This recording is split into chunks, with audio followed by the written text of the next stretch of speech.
He hit me, Victoria Whitmore screamed, and in less than 3 seconds, every porch light on Alder Creek Lane flickered awake. The street had been quiet before that, the kind of quiet money buys in neighborhoods where the grass is trimmed to the same height, the mailboxes match, and people call the homeowners association before they call each other by name. A light rain glazed the stone walkway outside the community clubhouse, turning the steps slick beneath the soft glow of lanterns. Marcus Ellison stood at the bottom of those steps with one hand still lifted in the air. Not reaching, not threatening, only frozen in the shape of a man who had tried to keep someone from falling. Victoria stood 2 feet away from him, wrapped in a cream cashmere coat, one hand pressed dramatically against her cheek, her diamond bracelet flashing under the porch light as if it too wanted attention. "He attacked me," she said again, louder this time, her voice cracking just enough to sound wounded to anyone who had already decided what they wanted to believe. Marcus slowly lowered his hand. His gray sweater was darkening at the shoulders from the rain. His glasses had slipped slightly down his nose. He did not raise his voice. He did not step closer. He only looked at her with the tired steadiness of someone who understood how quickly a lie could become a weapon when placed in the right mouth. "Ma'am," he said, calm and low, "you slipped. I kept you from hitting the steps."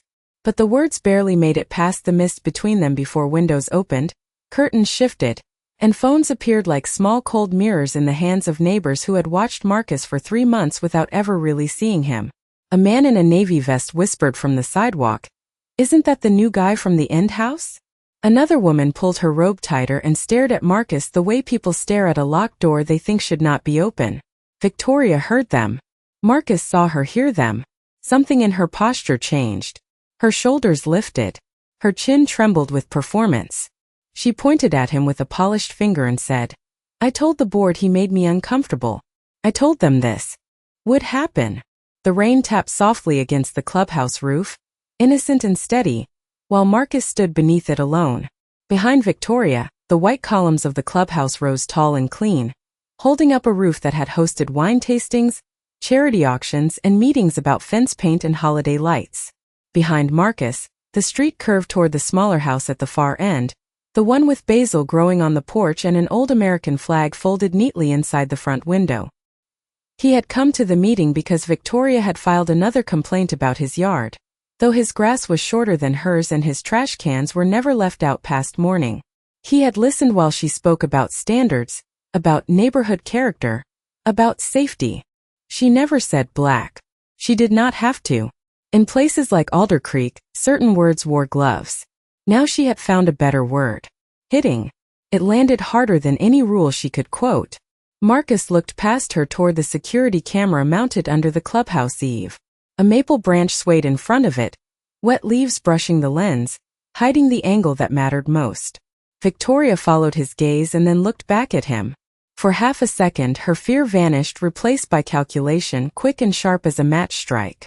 "Somebody call the police," she cried. "Please. I don't feel safe." The word safe moved through the neighbors like permission. A door opened. A dog barked once and went silent. Somewhere down the block, a teenager on a bicycle stopped beneath a street lamp, newspaper bag hanging from his handlebars, his phone half raised but unnoticed. Marcus breathed in slowly. The air smelled of rain, cut grass, and the faint lemon polish from the clubhouse floors. He thought of all the rooms he had stood in where people swore they were telling the truth. He thought of the weight of a pause before a verdict. He thought of how dignity, for some men, had to be held with both hands because the world kept trying to knock it loose. Victoria kept her hand against her cheek, though there was no mark there, only the pale shine of her skin under the rain. "Don't let him leave," she said. Marcus looked at the circle forming around him, at the faces lit by phone screens, at the silent judgment arriving before the first siren. Then he placed both hands where everyone could see them and said very quietly, "I'm not going anywhere." Marcus Ellison had moved into the last house on Alder Creek Lane on a Tuesday morning in early March, when the air still carried the bite of winter and the maple trees stood bare against a pale North Carolina sky. No moving truck with a company logo came with him. No decorator followed him inside with fabric samples or polished opinions. Just a rented box truck, 2 men from a local charity thrift shop, and Marcus himself, carrying his own books in cardboard boxes labeled by hand. Constitutional law, civil procedure, jazz records, garden tools. By sunset, he had unpacked only what he needed: a coffee maker, a lamp, a framed photograph of his late wife, and a small clay pot of basil he placed on the front porch where the morning light would touch it first. That was how Marcus lived. Quietly, carefully, without demanding space from anyone, though he had earned more of it than most people on that street could imagine. He woke each morning at 5:30, before the sprinklers clicked on and before the luxury sport utility vehicles rolled out of heated garages. He brewed black coffee, read the paper at the kitchen table, then walked the sidewalk with slow, even steps, nodding to the sanitation workers and tipping his hat to Mrs. Grace Miller, the 81-year-old widow next door who sometimes forgot which day the recycling bins went out. The first week he lived there, he fixed her loose porch rail with a wrench from his trunk and refused payment. The second week, he carried her groceries inside when the delivery driver left them too far from the door. The third week he found a red bicycle chain slipped loose near the curb and knelt in his driveway to repair it for a boy who was too embarrassed to ask for help. The boy rode away smiling, and Marcus went back to watering his basil as if kindness was not a favor but a habit, like breathing. Still, kindness did not make him familiar to Alder Creek. It made him noticeable. People watched him the way they watched whether they did not trust. They noticed his old silver sedan, though it was clean and quiet. They noticed the blues music drifting from his living room on Sunday afternoons, though it was softer than the leaf blowers whining 3 houses down. They noticed that his visitors were not dressed like theirs, that sometimes a young public defender stopped by with a folder under her arm, or a retired pastor sat with him on the porch until dusk, speaking in low voices over iced tea. The neighborhood had rules, written and unwritten, and Marcus seemed to trouble the unwritten ones simply by being at ease. Victoria Whitmore noticed most of all. From the beginning, she referred to him as the new neighbor, in the same tone others use for a stain on marble. She did not ask what he did for a living. She did not ask where he had come from. She asked whether his mailbox had been approved, whether his hedge would be trimmed, whether his car would remain in the driveway overnight. When Marcus answered politely, she smiled with a thin patience that never reached her eyes. He understood that smile. He had seen versions of it in courthouse hallways, country clubs, airport lounges, and elevators that grew silent when he stepped inside. It was not loud enough to accuse, but it was clear enough to wound. And yet, Marcus never gave Victoria the reaction she seemed to be waiting for.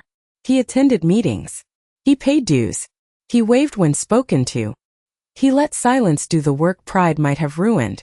That evening at the clubhouse, before the rain slicked the steps and before Victoria's scream split the street open, Marcus had sat in the back row while she presented a complaint about community appearance.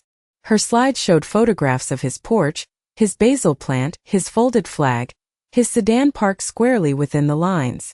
Nothing was wrong with any of it. That was the point. The room knew it and no one said so. Marcus had stood only once, buttoning his old gray sweater as he rose and said, "I am happy to comply with written standards. I will not comply with invented discomfort." The room had gone quiet then, not frozen but warned.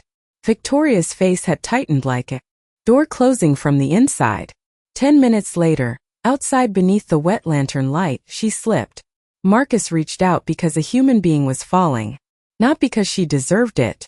Not because she would thank him. Because instinct, when trained by decency, moves faster than judgment. Now, as the neighbors circled and the first distant siren began to rise beyond the gated entrance, Marcus stood with rain gathering on his sleeves and thought of the small clay pot waiting on his porch. He had watered it that morning. He had expected to be home before dark. He had expected the meeting to be unpleasant, not dangerous. But he also knew expectations were fragile things for men like him, especially when someone with money decided fear could be used as evidence.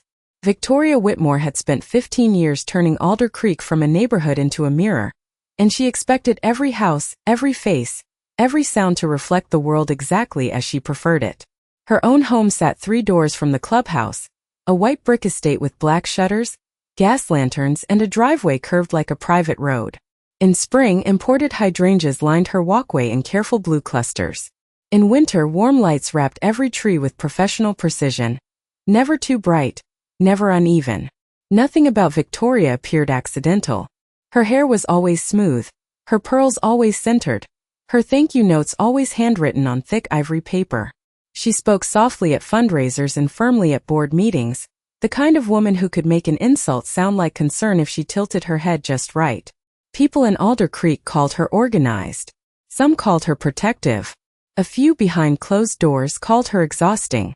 But almost everyone obeyed her because Victoria understood the quiet machinery of influence. She knew which city council member played tennis on Thursdays. She knew which patrol supervisor accepted invitations to charity luncheons. She knew which neighbors needed approval for a pool, a fence, a guest house, or a school recommendation. She did not have a badge, a gavel, or an elected office, but on Alder Creek Lane she rarely needed one. Her authority lived in phone calls, whispered warnings, forwarded emails, and the polished smile she wore while reminding people that standards existed for a reason.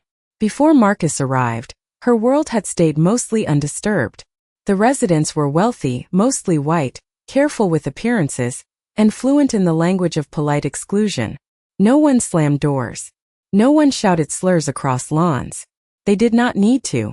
They had committees for that. They had architectural guidelines, guest restrictions, noise complaints, and community safety bulletins typed in calm fonts and circulated before dinner. Victoria preferred that kind of control because it left no fingerprints. When Marcus bought the house at the end of the lane, she had been the first to ask the real estate agent who he was, though she dressed the question in neighborhood concern.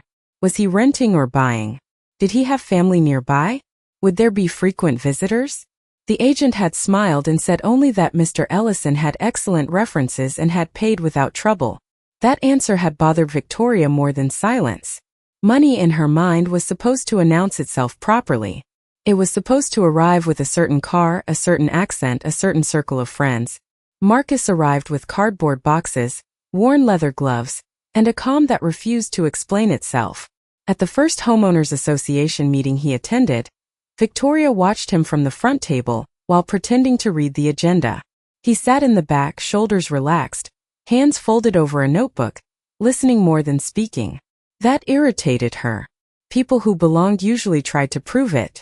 Marcus seemed to believe belonging did not require permission. Afterward, she approached him near the coffee urn and smiled that careful smile. "We take community harmony seriously here," she told him. "I appreciate harmony," Marcus replied. "I also appreciate fairness." It was a simple sentence, but Victoria heard challenge in it. From that day forward she began collecting reasons. His porch plant was too informal. His sedan was not aligned with the preferred aesthetic. His visitors came too late, though none stayed past 9. His jazz music carried, though only if one stood at the edge of his property and wanted to hear it. Each complaint was small enough to sound reasonable, but together they formed a fence around him. She did not want a conversation. She wanted pressure. And pressure, she had learned, made most people leave before the ugliness had to be named. Yet Marcus did not leave. He trimmed what needed trimming. He answered letters with exact references to written rules. He remained polite without becoming submissive, and that was what Victoria could not forgive. The night of the meeting, as rain misted the clubhouse windows and neighbors settled into padded chairs, she believed she had finally cornered him. Her presentation was prepared, her tone rehearsed, her supporters seated in the first 2 rows. She spoke of safety, property values, and the emotional comfort of long-standing residents. She never said his presence unsettled her because he was a black man in a space she considered hers. She did not have to say it. The room understood enough to stay quiet. Then Marcus stood and answered with one sentence about written standards and invented discomfort, and the silence shifted against her. For one brief second, Victoria felt something she was not used to feeling in Alder Creek. She felt exposed. Outside, moments later, when her heel slipped on the wet stone and Marcus caught her elbow with steady hands, the humiliation of that meeting flashed hotter than gratitude. She saw the neighbors behind them. She saw the blocked camera. She saw a chance to turn discomfort into accusation. And before decency could interrupt her pride, she screamed. The scream did not end when Victoria stopped speaking.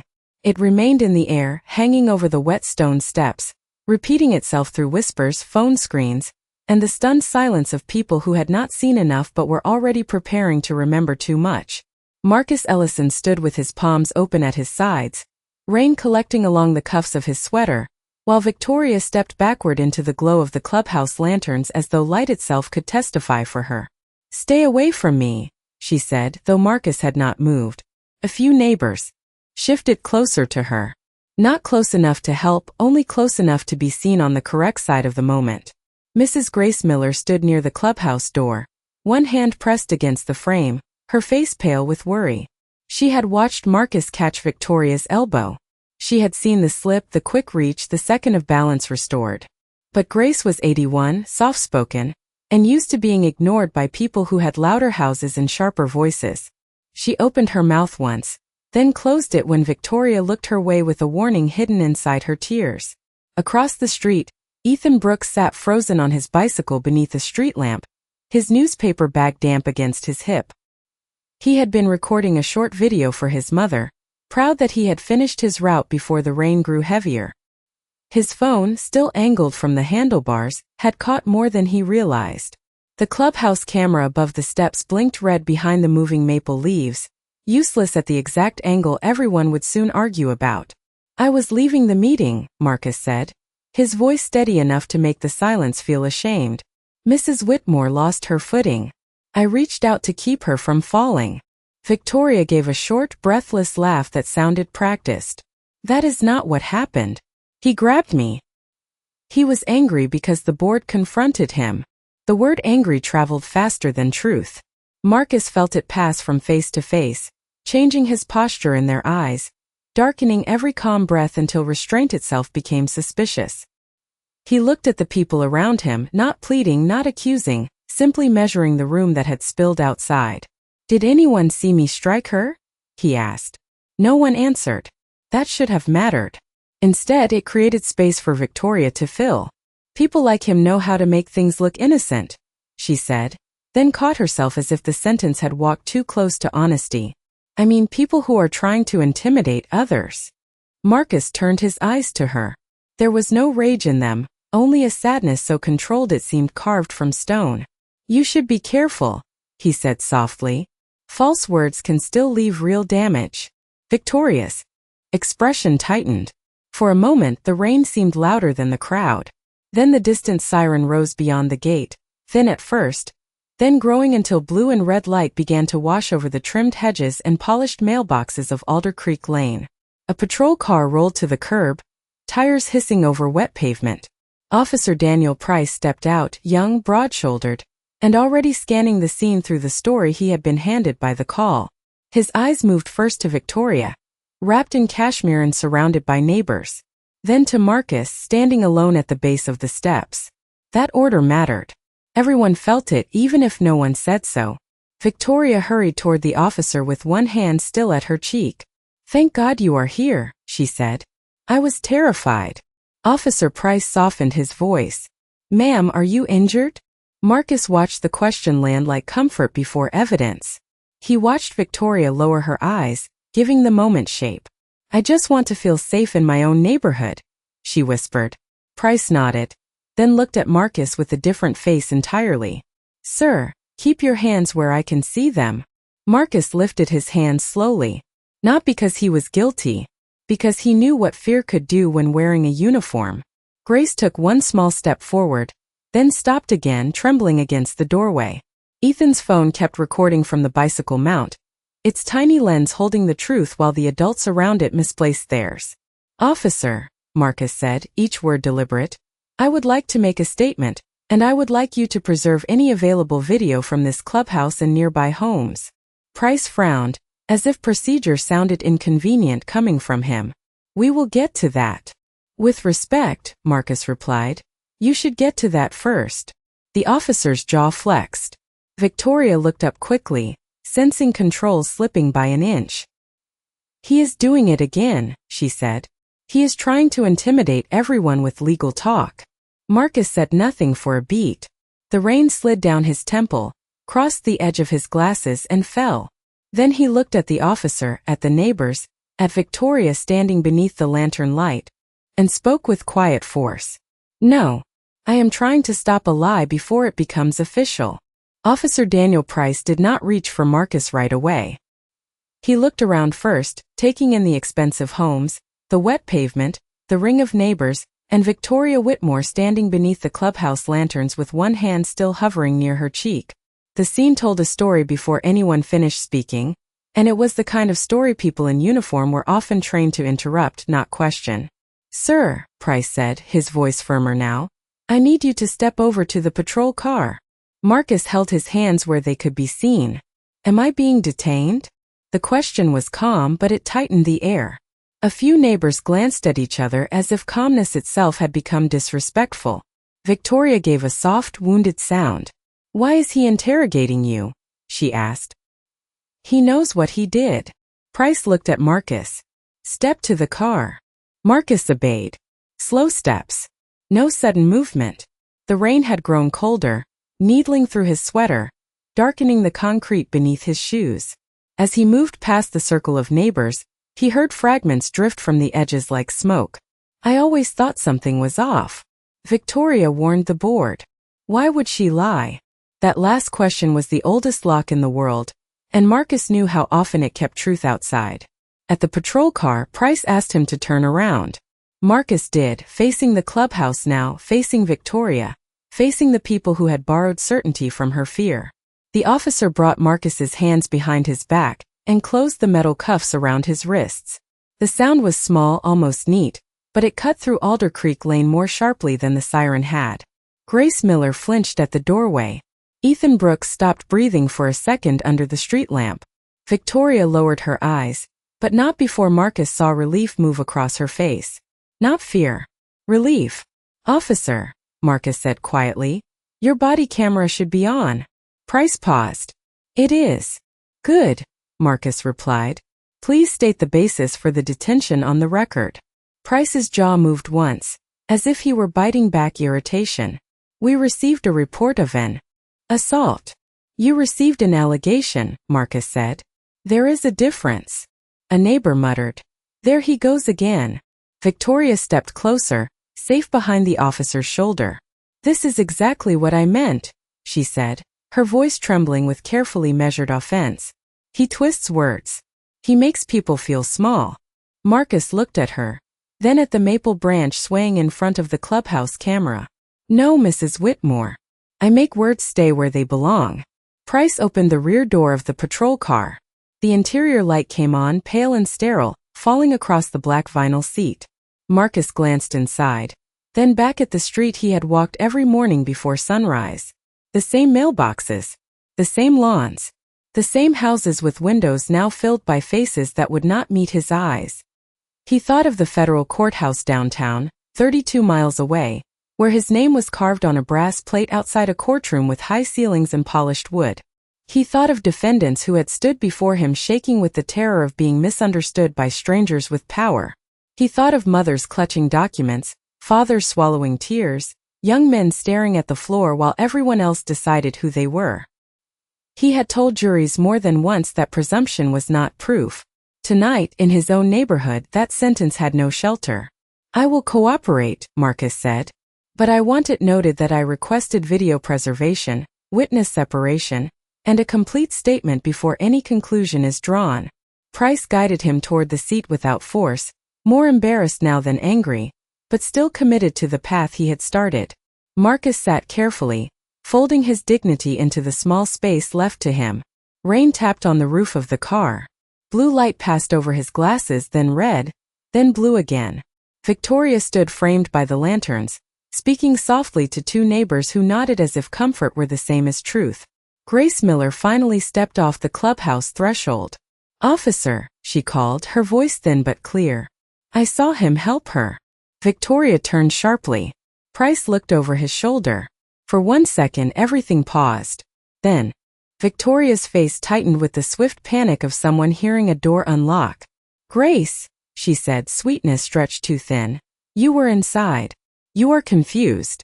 Grace's hand trembled against her raincoat zipper. She looked at Marcus in the back of the patrol car, then at the neighbors watching her, and the courage almost left her. Almost. Before she could speak again, Another police vehicle rolled through the gate, its headlights sweeping over Ethan Brooks and his bicycle. The boy stepped backward, startled, and his phone slipped from the mount into his hand. On its screen, unnoticed by everyone but him, the video had already saved. Inside the patrol car, the world became smaller, quieter, and colder. The door closed with a soft mechanical thud, and suddenly Alder Creek Lane was framed by glass streaked with rain. Marcus Ellison sat upright, wrists resting carefully behind him, shoulders squared despite the tight angle of the seat. He could still see Victoria beneath the clubhouse lanterns, surrounded by neighbors who leaned toward her as if sympathy itself had gravity. He could see Officer Price speaking with the second officer near the curb. He could see Grace Miller standing halfway between the clubhouse and the patrol car, small under her hooded raincoat, fighting the fear of being dismissed before she had even finished telling the truth. The blue and red lights slid across everything in slow waves, painting the white columns purple for half a second, then leaving them pale again. Rain ran down the window beside Marcus in thin crooked lines. He followed one drop as it trembled, broke apart, and disappeared into another, and he thought how easily a person's life could be blurred from the outside. From beyond the glass he looked like a suspect. A black man in the back of a patrol car. A quiet street. A rich woman shaken beneath warm lights. People would not need the whole story. Many never did.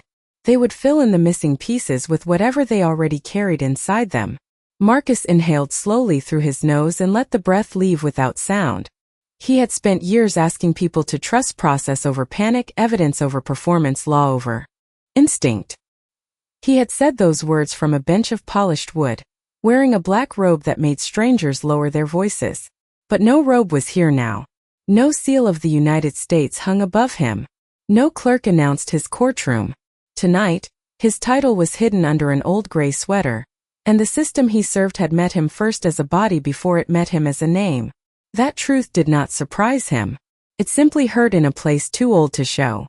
He remembered his father teaching him how to behave during a traffic stop on a two-lane road outside Raleigh, when Marcus was 12 years old. Keep your hands visible. Speak clearly. Do not reach unless told. Respect may not protect you, son, but it can keep you alive long enough for truth to arrive. His father had said it with one hand on the steering wheel and the other resting open on his knee, eyes forward, voice steady. Marcus had hated the lesson then. He hated needing it now. Outside, Grace tried again. He saw her speak to Officer Price, her hands moving nervously as she pointed toward the steps. Victoria interrupted, stepping close enough to soften the officer's attention and far enough to avoid looking desperate. Her white coat glowed under the lanterns. Grace seemed to shrink beside her. Across the street, the boy on the bicycle remained under the street lamp, phone clutched to his chest, watching the adults decide which version of the night would survive. Marcus wished he could tell him not to be afraid. He wished he could tell Grace that a quiet voice could still carry weight. But the glass held him apart from them, and the cuffs reminded him that dignity sometimes had to wait in silence while falsehood took the microphone. The rain thickened, tapping faster on the roof. For a moment the sounds blended into something almost like applause, cold and hollow. Marcus closed his eyes. In the darkness behind his lids he saw the courthouse at dawn, empty benches, flags standing still, sunlight laying itself across the floor like a promise. He saw men and women step forward to swear that they would tell the truth, the whole truth and nothing but the truth. He wondered how many understood what that meant when the truth cost them comfort, when it cost them status, when it required standing against the person everyone had already chosen to believe. His breathing steadied. The anger was there, deep and clean, but he did not feed it. Anger could burn a lie, but it could also burn the hands of the person holding it. Marcus had learned to let truth do slower work. Then Officer Price approached the car, opened the door halfway and leaned down. Rain dotted the brim of his cap. His expression had changed, but not enough. "Sir," he said, "I need your full name." Marcus opened his eyes. The red and blue lights crossed his lenses, then cleared. He gave his name, each syllable even. Price wrote it down. "Date of birth." Marcus answered. "Occupation." The question landed quietly, almost routinely, but Marcus felt the night lean toward it. He looked past the officer to Victoria, to Grace, to Ethan beneath the street lamp, to the wet stone steps where a lie had tried to dress itself as fear. Then he said, calm as a closing door, United States District Judge. Officer Price did not move for 3 full seconds. The rain kept falling. The lights kept turning. But something inside the moment stopped breathing.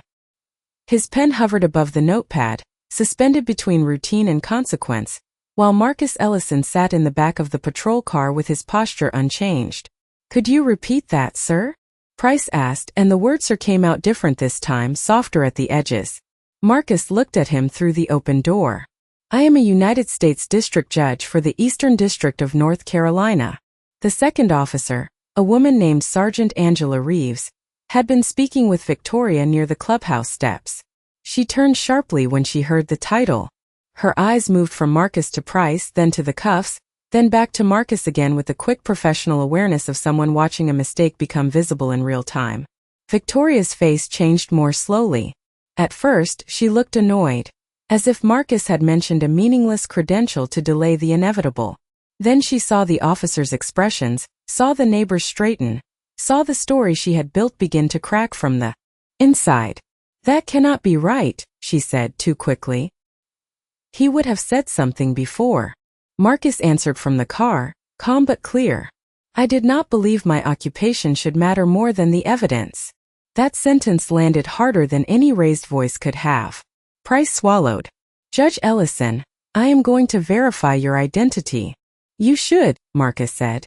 And you should also verify the facts. Sergeant Reeves walked to the patrol car, her boots splashing lightly through the shallow water along the curb.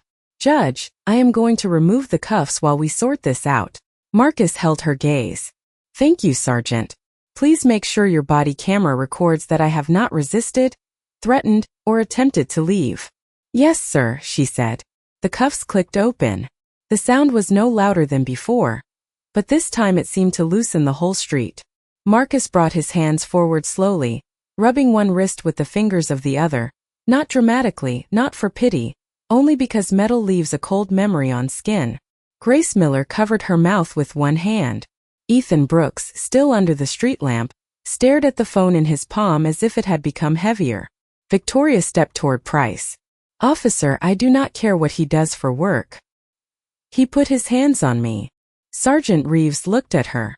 Mrs. Whitmore, we are going to need a complete statement from you, and we are going to separate witnesses. The word witnesses seemed to disturb Victoria more than the word judge. Everyone saw how upset I was, she said. Being upset is not the same as being struck, Marcus replied. No one answered. The rain filled the silence with tiny silver sounds. Price had walked back to his patrol car computer, and the glow from the screen lit his face from below. His expression tightened as the search results confirmed what Marcus had said. Honorable Marcus A. Ellison. Federal appointment. Courthouse photograph. Public biography. Years of service.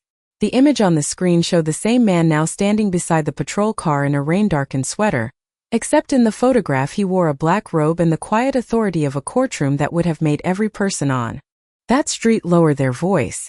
Price returned slowly. Your identity is confirmed, Judge Ellison. A whisper moved through the neighbors. Not loud but wide.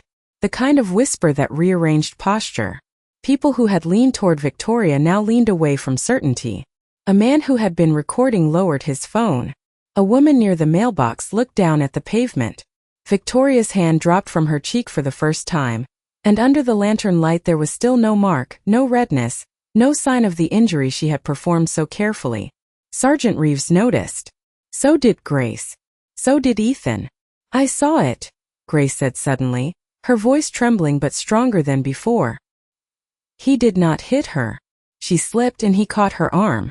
I should have said it right away. Victoria turned on her with a sharp look. Grace, you are confused. No, Grace said, taking one small step forward. I was afraid. That was the first honest thing anyone besides Marcus had said all night. The sentence seemed to pass through the crowd like a wind through dry leaves. Sergeant Reeves looked toward the clubhouse camera. We need that footage. Marcus glanced up at the maple branch still dragging wet leaves across the lens. That camera may not show the full angle, he said. But there may be other recordings. Across the street, Ethan's fingers tightened around his phone. His face was pale, his sneakers planted in a shallow puddle, his bicycle leaning against his hip. He looked at Victoria, then at Marcus, then at Grace, who had found the courage he was still searching for. Slowly the boy raised his hand. "Officer," he called, his voice cracking just once. Everyone turned. Ethan swallowed and held out the phone. "I think mine does." Ethan Brooks did not look brave when he crossed the street. He looked 14, rain-soaked, and terrified of becoming the next person everyone turned against. His bicycle rolled beside him with one bent reflector clicking softly near the wheel, and the phone in his hand trembled so badly that Sergeant Reeves had to hold both palms open and wait for him to place it there. No one spoke while she tapped the screen. Even Victoria stopped moving.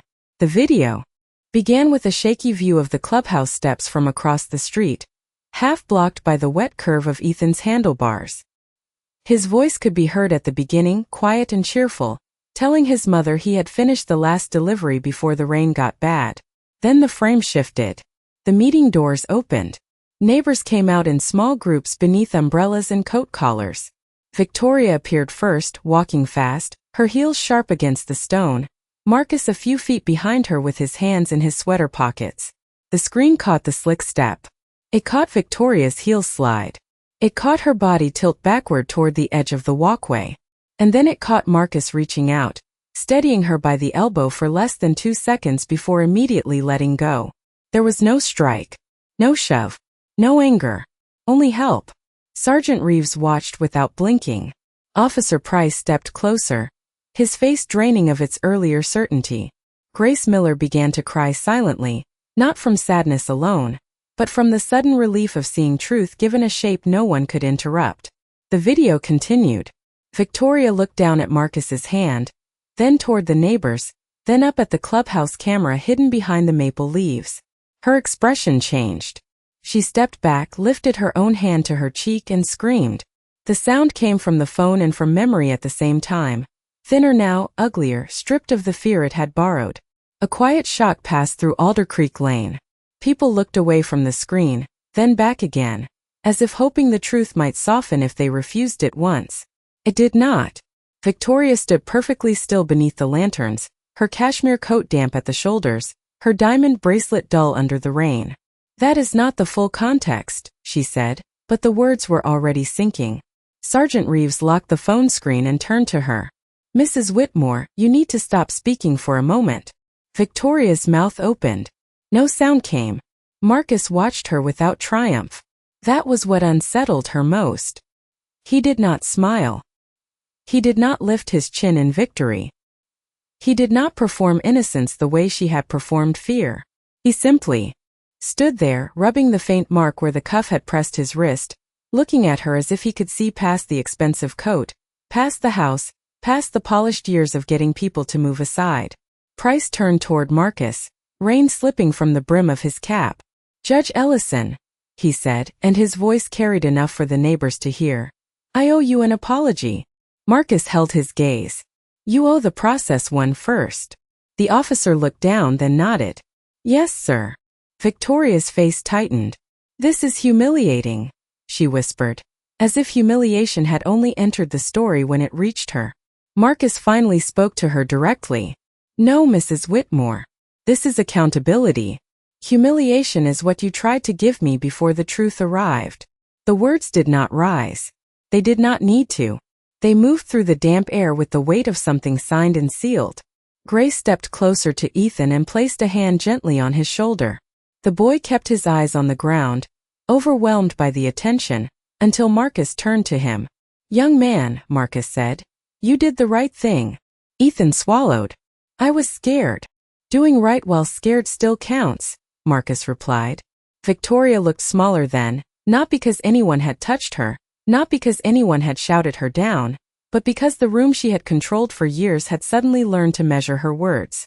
Sergeant Reeves began taking formal statements, separating neighbors, preserving the phone video, and requesting the clubhouse footage even if the angle was poor.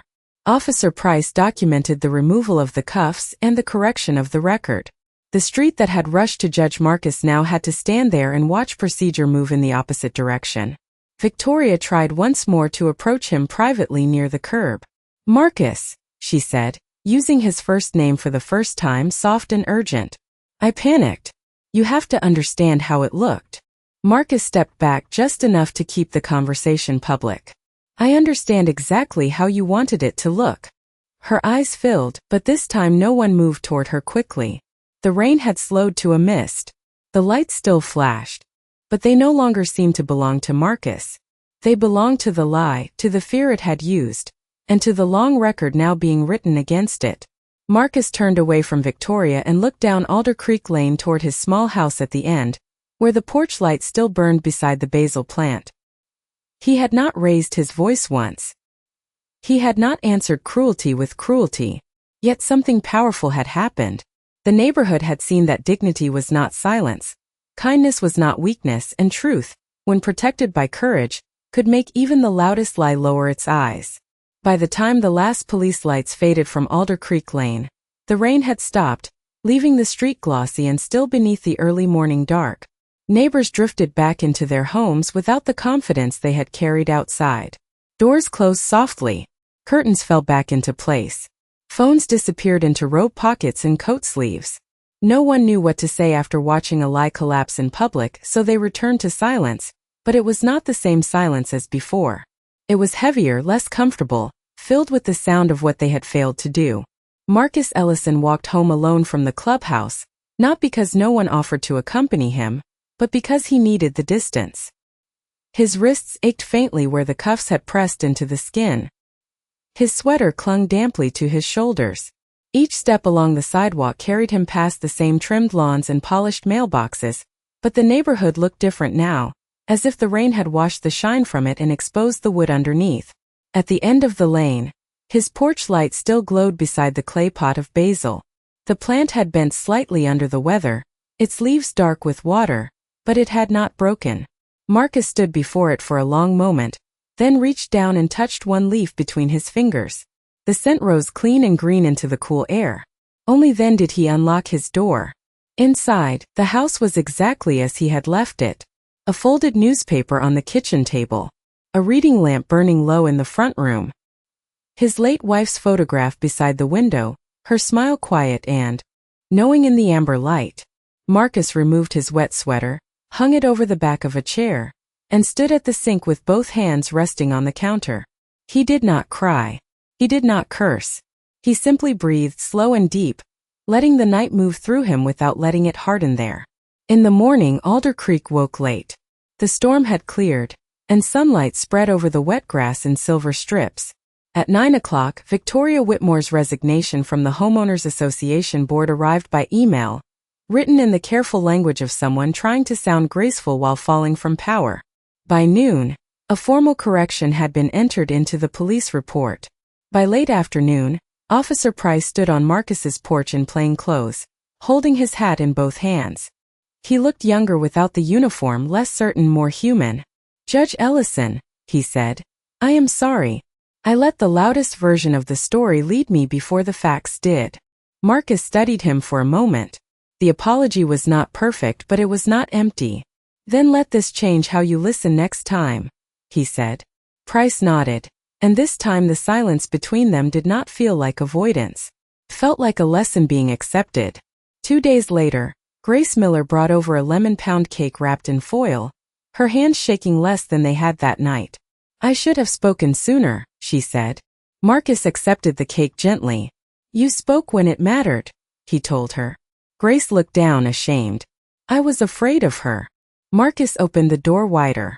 "Fear is powerful," he said, "but it does not have to be permanent." That Friday, Ethan Brooks rode up on his bicycle just before sunset, his newspaper bag hanging across his chest. He stopped at the edge of the driveway, unsure whether to come closer.